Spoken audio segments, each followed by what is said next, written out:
नमस्कार मित्रांनो, माझं नाव प्रशांत निकम आणि महाराष्ट्र माझा या चॅनलमध्ये तुमचं सर्वांचं स्वागत आहे. मित्रांनो, आपण नेहमीच नवनवीन विषय घेऊन येत असतो. त्यामुळे जर चॅनलला सबस्क्राईब केलं नसेल तर प्रथमतः सबस्क्राईब करा, लाईक करत जा आणि शेअर करत जा.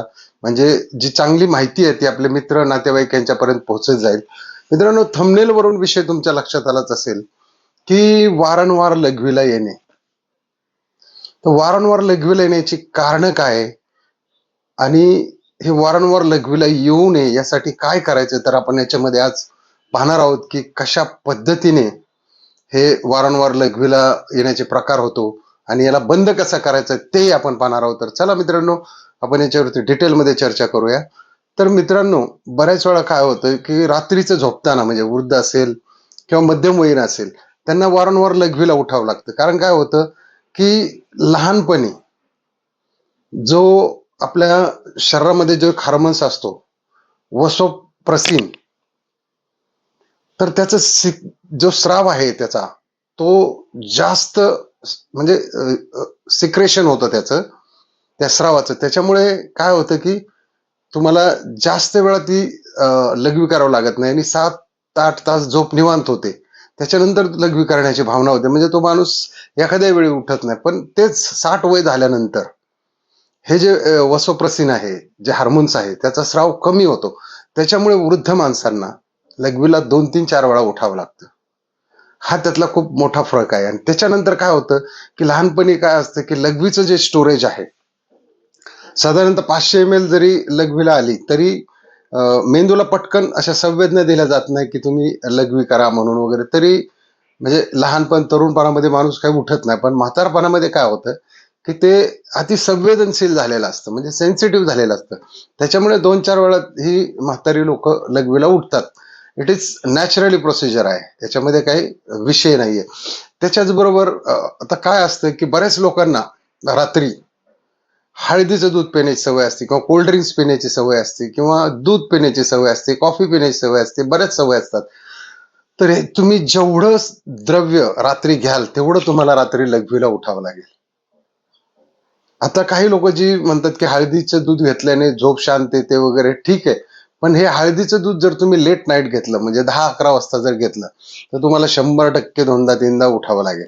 पण हेच दूध जर तुम्ही 6 वाजता घेतलं, म्हणजे झोपायच्या खूप उशिरा अगोदर, तर तुम्हाला याच्यामध्ये लवकर लघवीला उठण्याची गरज नाही आणि तुमची झोपही शांत होईल.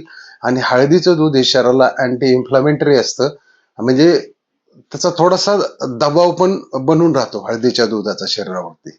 त्याच्यामुळे हे शक्यतो 6-7च्या आसपास तुम्ही हळदीचा 1 ग्लास दूध घेऊ शकता. आता दुसरं काय होतं, काही काही लोक ड्रिंक करतात. मग ड्रिंकचं काय असतं की म्हणजे अल्कोहोल ज्या कंझ्युम करतात, त्याच्यामध्ये दारू असेल, बियर असेल, त्याच्यामध्ये पाण्याचं प्रमाण जास्त असतं. आणि हे लोक 7-8-9 वाजता कामावरून सुटल्यानंतर 10-11 पर्यंत त्यांचा कार्यक्रम चालतो. त्यानंतर जेवण केल्यानंतर की ही प्रक्रिया काय होते की नंतर सुरू होते. मग तुम्हाला 2, 2:30, 3, 4, 5 वाजता असा लघवीला येण्याचा प्रकार होतो. हे ही गोष्ट आहे त्याच्यामध्ये सर्वात प्रामुख्याने. म्हणजे ते एक आहे. त्याच्यानंतर काही लोकांना डायबिटीजचे आजार असतात, त्यांच्या गोळ्या ज्या येतात, त्यांनी सुद्धा लघवीला येते बाथरूमला, किंवा कोलेस्ट्रॉलचे काही टॅबलेट्स असतात, त्यांनी सुद्धा बाथरूमला येण्याचे प्रकार हे अक्षरशः म्हणजे जास्त होत असतात. त्याच्यानंतर मित्रांनो, कसं आहे की काही लोकांना युटीआय इन्फेक्शन असतं, म्हणजे युरिन ट्रॅक इन्फेक्शन आपण ज्याला म्हणतो. त्याच्यामध्ये सुद्धा काय होतं की वारंवार लघवीला येते, वारंवार जळजळ होते, थोडीशी जरी लघवीला आली तरी माणूस लघवीला उठून जातो. तर त्याच्यामध्ये सुद्धा युटीआय इन्फेक्शन मध्ये सुद्धा तुम्हाला या ठिकाणी वारंवार लघवीला जावं लागतं. आता दुसरी गोष्ट आहे प्रोटेस्टेंटची, म्हणजे ही समस्या पुरुषांमध्ये जास्त जाणवते. याची जरी कमतरता जाणवली तरी पुरुषांना रात्रीचं वारंवार लघवीला उठावं लागतं. त्यानंतर ओव्हर ऍक्टिव्ह ब्लॅडर, ज्याला आपण ओटीपोट म्हणू शकतो, ओव्हर ऍक्टिव्ह जर असेल तर तिथे सुद्धा वारंवार लघवीला जाण्याची समस्या या ठिकाणी स्त्री पुरुषामध्ये जाणवते. आता गर्भधारण करणाऱ्या ज्या स्त्रिया असतात त्यांच्यामध्ये सुद्धा याचं गर्भाशयावर दबाव येऊन याचं सुद्धा लघवीला जाण्याचं प्रमाण हे रात्रीचं उठण्याचं वारंवार असतं. तर आणखी एक सगळ्यात महत्वाची गोष्ट, जी वसोप्रसिन जे आहे, जे हार्मोन्स आहेत, ते ज्यावेळी कमी कमी शरीरात हे होतात, म्हणजे स्रावतात, तर त्यावेळी काय होतं, किडनी जी सकाळी ज्या स्पीडने काम करते, त्याच पद्धतीने रात्री सुद्धा तिला काम करावं लागतं. त्यामुळे किडनीवर सुद्धा ताण येतो आणि किडन्या इव्हन खराब होण्याचे सुद्धा चान्सेस जास्त वाढतात. त्याच्यामुळं सकाळी किडनीला त्याच जोराने काम करावं लागतं, संध्याकाळी त्याच जोराने काम करावं लागतं. म्हणजे रात्रीची जर वारंवार लघवीला तुम्हाला येत असेल तर पहिली गोष्ट तुम्ही सोनोग्राफी करू शकता, युटेरिन इन्फेक्शनची टेस्ट करू शकता, डायबिटीजची टेस्ट करू शकता.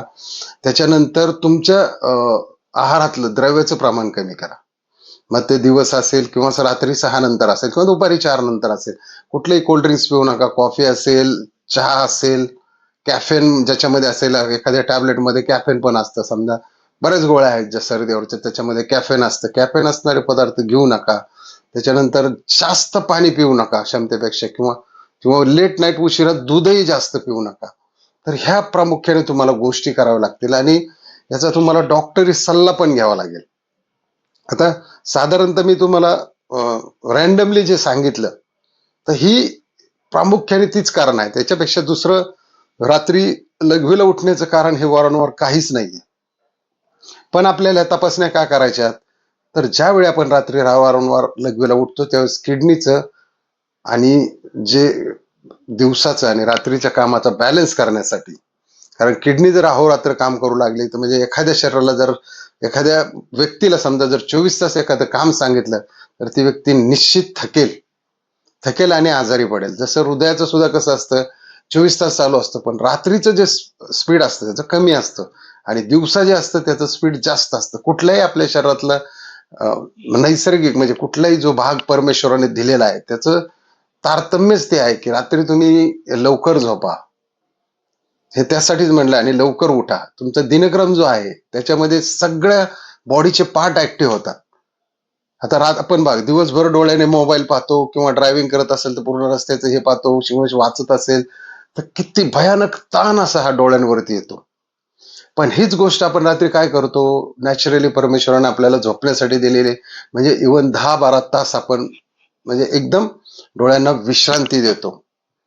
त्याच्यामुळे तशीच विश्रांती मित्रांनो ही किडनीला सुद्धा हवी आहे, हृदयाला हवी आहे, तुमच्या लिव्हरला हवी आहे.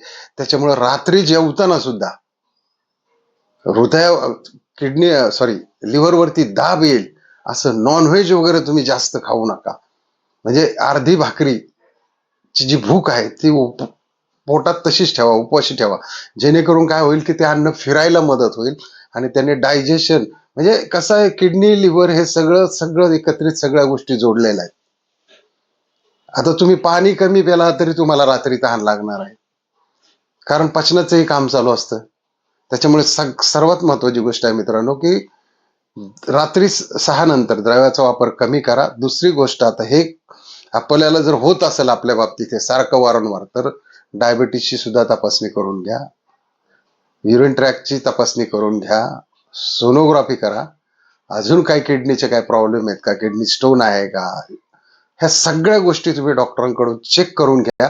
चेक केल्यानंतर तुम्हाला त्याच्यामध्ये महत्वाचे बदल घडतील आणि तुम्हाला हे वारंवार रात्रीचं लघवीला उठणं हे लक्षण तुमचं दूर होऊन जाईल. तर मित्रांनो, व्हिडिओ कसा वाटला आणि आपण कुठून पाहताय हे नक्की आपल्या कमेंट मध्ये लिहा, कारण तुमच्या कमेंट ह्या खूप प्रेरणादायी असतात.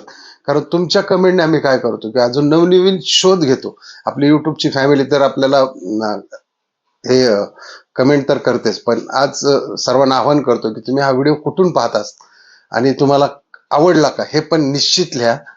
आणि सबस्क्राईब केलं नसेल तर सबस्क्राईब करा, लाईक करा आणि शेअरही करत जा. चला, जय हिंद.